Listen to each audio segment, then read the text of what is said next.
বন্ধুরা, আমি সোমা বলছি, সোমা মুখার্জি। এত কষ্ট হচ্ছে ভিতরে যে হসপিটালে বসে থাকতে পারছি না। আমাদের সব ডাক্তাররা সবাই খুব ডিস্টার্বড। আজকে তো ওপিডি বন্ধ রাখা হয়েছে।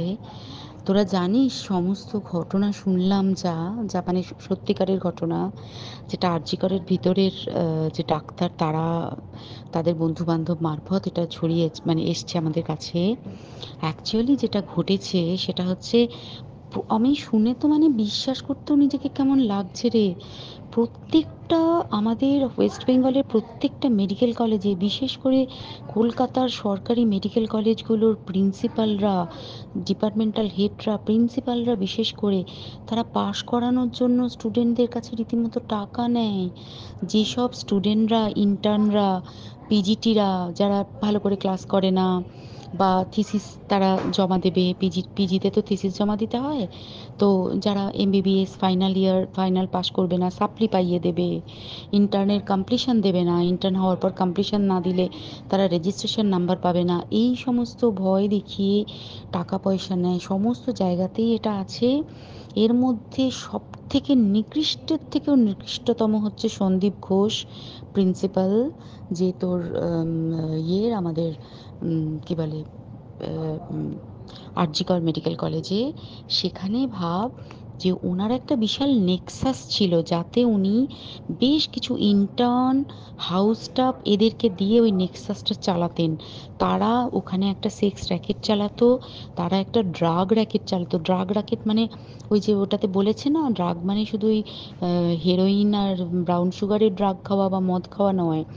ড্রাগ মানে হচ্ছে যে কম দামি, কম টাকায় যে ওষুধ পাওয়া যায়, যে ওষুধ, ওষুধ না জল ভগবান জানে, সেই ওষুধের মানে কোটি কোটি টাকায় যে টেন্ডার বেরোতো, সেই ওষুধ নিয়ে ওষুধ কোম্পানিগুলোর কাছ থেকে কোটি কোটি টাকা, সেই সমস্ত টাকার একটা বড় অংশ যেত পার্টি ফান্ডে, বুঝতেই পারছিস তাহলে। সেই জন্য পার্টির একদমই কাছের উনি, পার্টির মানে একদম খোদ মানে ওপর লেভেলের একদম আসল জায়গাকার কাছে।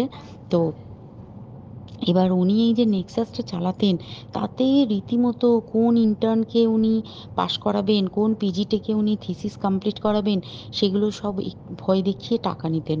আর তার হয়ে কাজ করতো ওই ইন্টার্ন হাউস স্টাফের একটা পুরো বড় নেক্সাস। এবার এই মেয়েটির, যে পিজিটি মেয়েটি অত্যন্ত ভালো, সে তার থিসিসটা কমপ্লিট করাবে না বলে হুমকি দিচ্ছিল। সে এটা জানতে পেরে গিয়ে বলেছিল যে আমি এরকম কোনোভাবেই মেনে নেব না, আমি এর এর বিরুদ্ধে আমি যাব এবং আমি এর বিরুদ্ধে সব ফাঁস করে দেবো। তখন তাকে রীতিমতো ধমক দেওয়া হচ্ছিল। এটা চলছিল লাস্ট 6 মান্থস ধরে।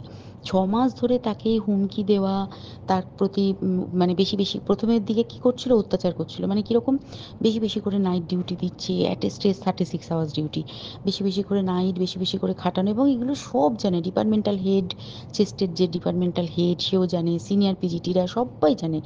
প্রিন্সিপালের নির্দেশেই হচ্ছে এবং ওনার নেক্সাসের ছেলেমেয়েরাই কাজ করছে। তারা 6 মাস ধরে এটা করেছে। করার পরেও যখন ওকে আটকাতে পারেনি, তখন কি করেছে, ওই দিনকে ওরা ঠিক করেছে যে দিনটাতে এই ঘটনাটা ঘটেছে, সেদিন কতখানি প্ল্যান্ড এবং গট আপ গেম দেখ। সেই দিন ওই ঘরে, ওই সেমিনার রুমে প্রত্যেক দিনই চারতলার আরও অনেকেই যারা সিনিয়র পিজিটি বা জুনিয়র পিজিটি, তারা কিন্তু বিশ্রাম নিতে যেত, অনেকেই ওই ঘরে যেত। সেই দিনকে ও একা, ওকে বলেছে তুমি ঘুমিয়ে পড়ো, ওকে একা রেখে এসেছে। বাকিরা কাউকে যেতে দেয়নি, বলেছে ওই ঘরে আজকে ঘটনা ঘটছে, মানে কাজ হচ্ছে, ওই ঘরে কেউ যাবে না। ওই ঘরে সেই দিনকে ওর সাথে যখন খাওয়া দাওয়া করেছে বাকি 4 জন, সেই 4 জনের মধ্যে একটি মেয়ে পর্যন্ত ছিল। সে কিরকম মেয়ে চিন্তা কর, এরা ডাক্তার না জানোয়ার জানি না, আমি জানোয়ার বললেও জানোয়ারদের অপমান করা হয়, কারণ জানোয়ার সমাজে এরকম কাজ হয় না।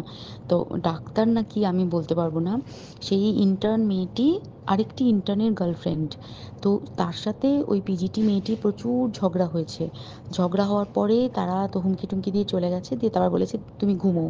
এবার ও তো আর জানে না, ভালো মনে শুতে এসেছে। তারপরে তারা গিয়ে মদটদ খেয়েছে, 7-8 জন মিলে চড়াও হয়েছে। এবং তোরা জানিস যে প্রথমে তার হাত দুটোকে দুপাশে 2 জন ধরে রেখেছে, এবং সেই কাজে সেই মেয়েটিও সাহায্য করেছে, ইন্টার্ন মেয়েটি। 2 জন ওকে পা দুটোকে টেনে জরাসন্ধর মতো ছিঁড়ে ফেলেছে, মানে ছেঁড়ার মতো করে টেনেছে, যাতে পেলভিক বোন ভেঙেছে, গলার বোন ভেঙেছে, মানে কি বিপর্যস্ত মানে বিধ্বস্ত, কি নৃশংস অত্যাচার করেছে, ওকে উল্টো দিক করে শুইয়েছে, পিঠের ওপর